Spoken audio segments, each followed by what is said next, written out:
All right, Joshua chapter 10, and we got a lot to talk about on this one. A lot of cool things to discuss. Let's jump in. Israel defeats the Amorites and their allies, and the Lord casts stones from heaven upon them. The sun and moon stand still. Many kings and cities are destroyed. The Lord fought for Israel. So verse 1, now it came to pass when Adonizedek, the king of Jerusalem, had heard how Joshua had taken Ai and had utterly destroyed it, as he had done Jericho and her king, so he had done to Ai and her king, and how the inhabitants of Gibeon had made peace with Israel and were among them, that they feared greatly, because Gibeon was a great city, as one of the royal cities, and because it was greater than Ai, and all the men thereof were mighty. So Gibeon basically surrendered to the Israelites, and it was a big royal city, amazing city.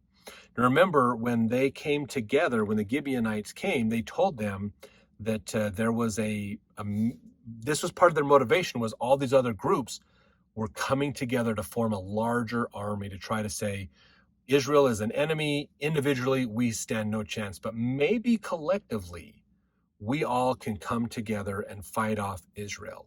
One at a time, we're going to be picked off, just like Jericho was and I was. But collectively, maybe we have a chance of surviving.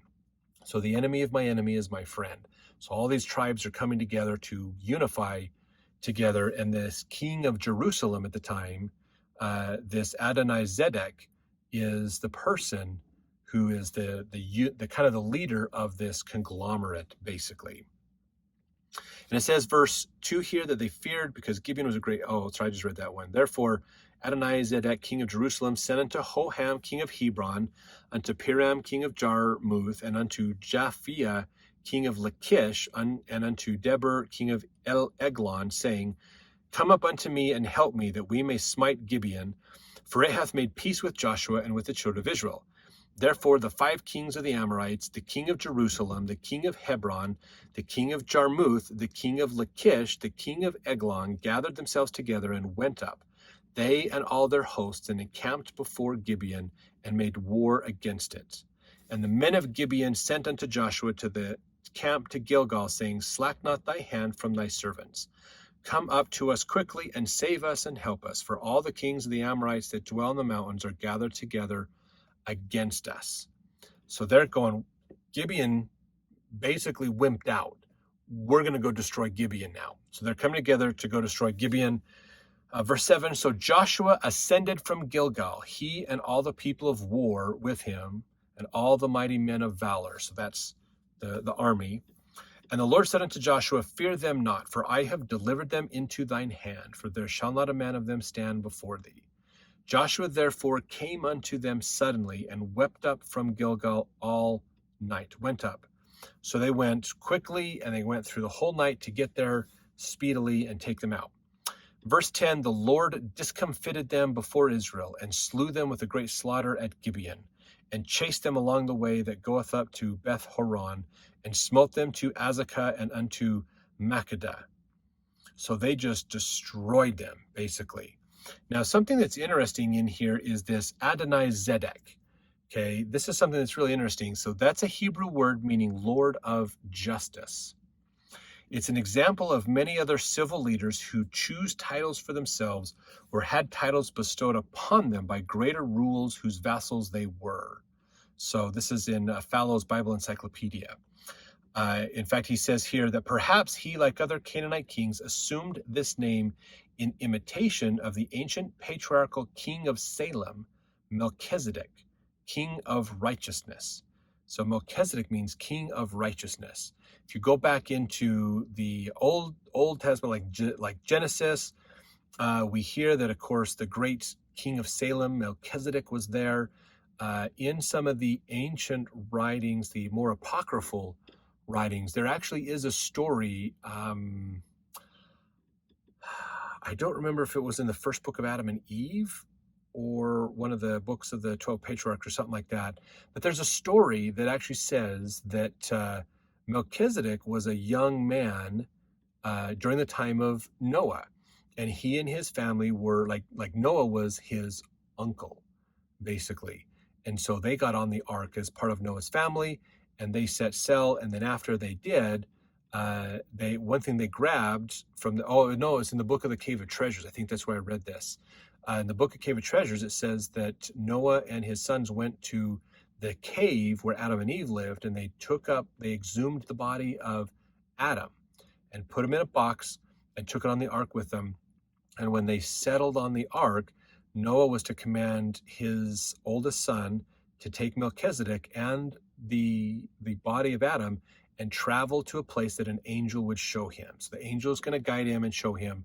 They go to a place named the base of a hill of a skull, Golgotha, and to deposit the body. They set the body down. The ground miraculously opened up. They slid the body in. The body of Adam is buried underneath the hill of Golgotha. And then the angel told Melchizedek, "You are to stay here. Noah's son, you go home," basically, and I will take care of Melchizedek. And then he was to live there and to be trained and taught and protected and fed by angels to take care of him. And according to that writing, that's where Melchizedek came from and how he got to be where he was. And then the people, as they moved into the land around him, they said, "This is a great king. We're going to build a city for him, the city of Salem, named after the city. He's the king of Salem. We're going to build a city for him." And then it was after Melchizedek died and left, whether it was translated or not, we don't know. But after he blessed Abraham, we don't hear much about him. He leaves, and the city is then rebuilt and lived in, and it's called the New Salem or Jerusalem. And that's kind of some of the cool ancient stuff and apocryphal writings about that. How true is it? I'm not 100% sure, but what a really cool story. That's really cool. The Book of the Cave of Treasures is a pretty fun apocryphal writing to read. A lot of interesting stuff in there. Okay, so now verse 11. "And it came to pass as they fled from before Israel and were in the going down to Beth Horon, that the Lord cast down great stones from heaven upon them unto Azekah, and they died. They were more which died with hailstones than they whom the children of Israel slew with the sword." So even though Israel is fighting them and going, and they're trying to flee, and Israel's pursuing them, basically, as they flee, hailstones or great stones from heaven fall down and take everybody out, take more people out than that died by the hand of Israel. So could it be hailstones? Could it be a massive storm that appeared and took them out? Maybe. It is hailstone, so that could be possible. Could it have been an asteroid, like a meteor shower that came down and happened to rain down on them and destroy them? Maybe, but it does say hailstone, so it's more likely a really crazy storm came up, big hailstones, and just annihilated the people, which would be just amazing to watch and see what's going on, but very, very possible. Now, verse 12, "Then spake Joshua to the Lord in the day when the Lord delivered up the Amorites before the children of Israel, and he said in the sight of Israel, Sun, stand thou still upon Gibeon, thou moon in the valley of Ajalon," which those are Bible dictionary. You can look up a lot of the names that we're reading in here to learn more about them. So how would that be? Joshua says, "Sun and moon, you stand still. You're not going anywhere." Verse 13, "And the sun stood still, and the moon stayed, until the people had avenged themselves upon their enemies." So which means it didn't get dark. They couldn't flee in darkness, the night. It still stayed bright, so they could keep pursuing the enemy until they destroyed them. "Is not this written in the book of Jasher? So the sun stood still in the midst of heaven, and hasted not to go down about a whole day. And there was no day like that before it or after it, that the Lord hearkened unto the voice of man, for the Lord fought for Israel." What an amazing experience. Oh my gosh. Now we can look at this. Let's talk about the physics behind this, okay? We know today, okay, that it's not the sun that moves around the earth. It's the earth that moves around the sun, and the moon moves around us. In fact, in the Book of Mormon, that is actually taught. The Spirit whispers to a great prophet in the Book of Helaman that is what happens. And so it actually, even though we attribute the whole idea of understanding that to like Copernicus, the great scientist Copernicus, a great prophet from ancient times in in the Book of Mormon said it first, technically. But here's the thing. Okay, so we know it was probably the earth that stood still. Now, did the earth stood still or not? We can't say for sure because, again, none of us were there at the time. We couldn't look at a spaceship and go, holy crap, the earth just stopped moving. What's going on? So we can't say for sure, but we understand the physics. We understand how that works. And is it possible for God to make it stand still? Well, yeah. I mean, he created it, right? He put it all together. He has not just our solar system, but all the galaxies and all the stuff that's out there. He's put it all together and he knows it. He understands it. He follows his command. So it's very possible the earth stopped while this was happening, basically. Powerful stuff. Now, what's fascinating about this, too, is it's important for us to understand that this isn't, to us, it would be like, wow, that's pretty wild. And there's other experiences and other stories of things like this that had happened. Remember, when the Savior was killed, the sun went out. When the Savior was born, the sign in the Book of Mormon was a day and a night and a day, like there was no night. The sun went down, but it never got dark. So there's different things like that happen. We also have to look in the Book of Revelations and in latter day, the prophecy of the last days. There's all kinds of destruction. The moon turning red, stars falling from the sky, all kinds of crazy things are going to happen. So the fact that this happened isn't necessarily out of, it's not like it's totally crazy because we know there's more coming that's going to be just crazier than this. So if you go look back at the story we have of Sodom and Gomorrah and how they were destroyed, what scientists have discovered about that now, you can see that this is not unthinkable for God to use astronomical events to cause things to happen. So very possible. Now, one thing that's important in verse 13 to point out is the book of Jasher. They mention the book of Jasher and that this experience was written in that book of Jasher. The book of Jasher is not in the Old Testament. We don't have it in here. So this is another place where there is a book that is talked about that is not actually in the Old Testament. So the Old Testament isn't all the books, just some of the books. So very important. There's other things out there that talk about these experiences and events. Now, we have a book of Jasher today from archaeological research, from what I understand. But from what I can tell, there's no reason to say that that book of Jasher is this book, because they're not sure if that book was actually written and is old enough to be in the Old Testament and be back here at this time. So it could be a book called the Book of Jasher, but maybe it's more of a copy or a translation of what the Book of Jasher was, or it's just a fake of what somebody else wanted to make a book of the Book of Jasher and pass it off. So there's still some questions about that, so we don't know for sure. But there is a book called the Book of Jasher that's not found in the Old Testament, and the Book of Jasher is mentioned in the Old Testament. So there's more scriptures out there. There's more teachings to learn from, which is why archaeology and history are so important to us, and keep learning, keep understanding. All right, now, verse 15, Joshua returned and all Israel with him unto the camp of Gilgal. But these 5 kings fled and hid themselves in a cave at Makkedah. And it was told Joshua, saying, the 5 kings are found hid in a cave at Makkedah. And Joshua said, roll great stones upon the mouth of the cave, and set men by it to keep them. And stay ye not, but pursue after your enemies, and smite the hindmost of them.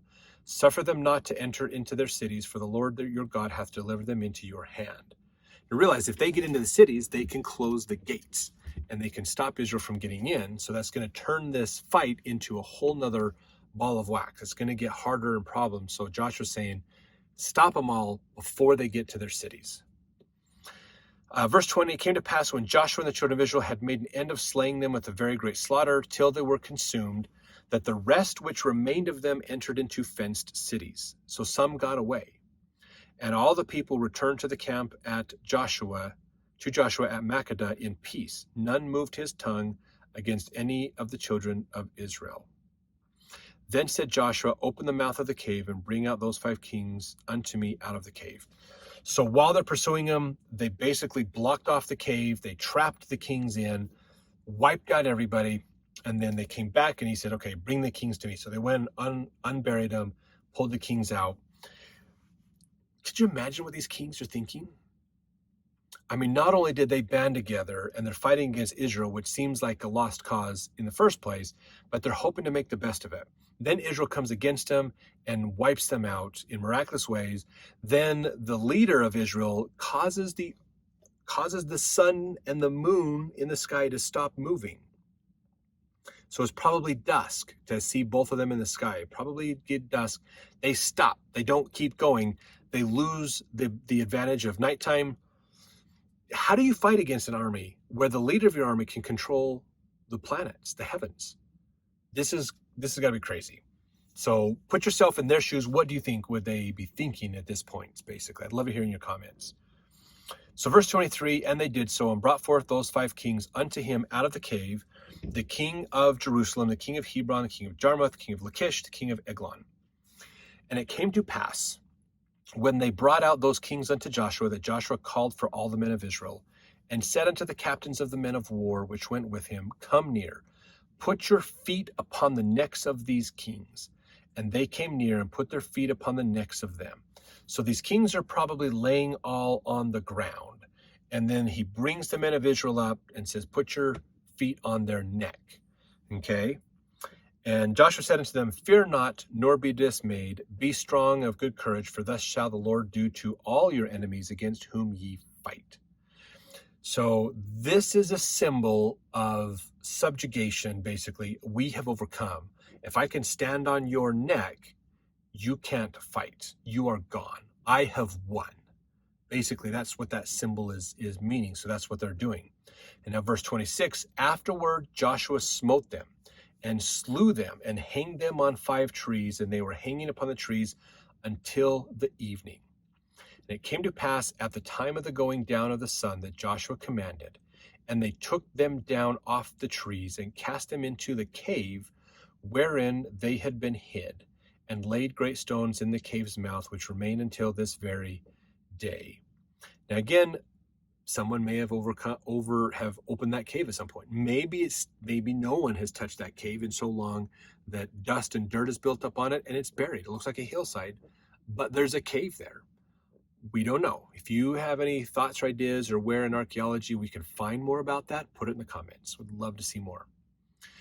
Verse 28, and that day Joshua took Makkedah and smote it with the edge of the sword, and the king thereof he utterly destroyed, them and all the souls that were therein, and he let none remain, and he did to the king of Makkedah as he did unto the king of Jericho. Then Joshua passed from Makkedah and all Israel with him unto Libnah, and fought against Libnah.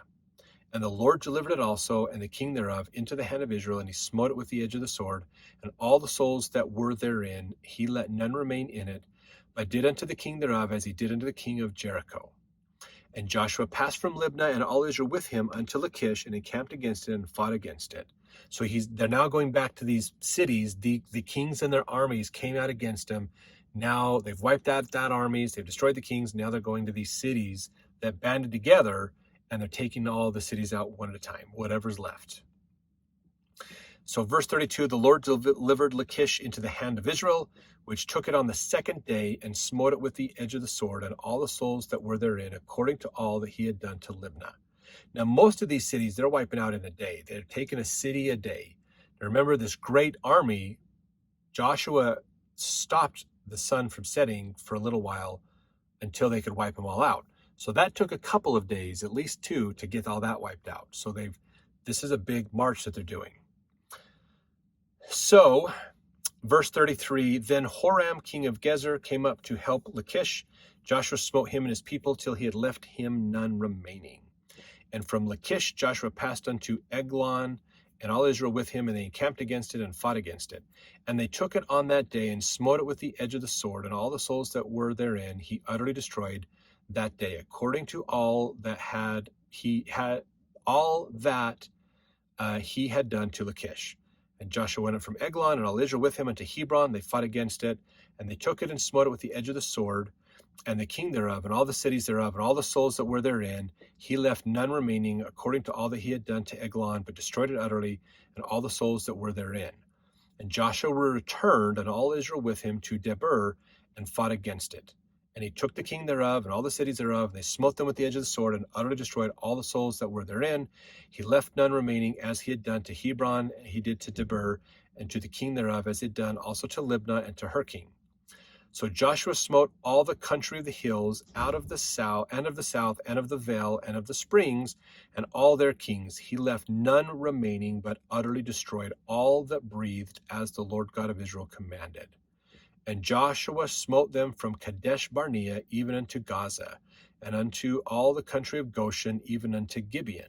And all these kings and their land did Joshua take at one time, because the Lord God of Israel fought for Israel. And Joshua returned, and all Israel with him, unto the camp to Gilgal.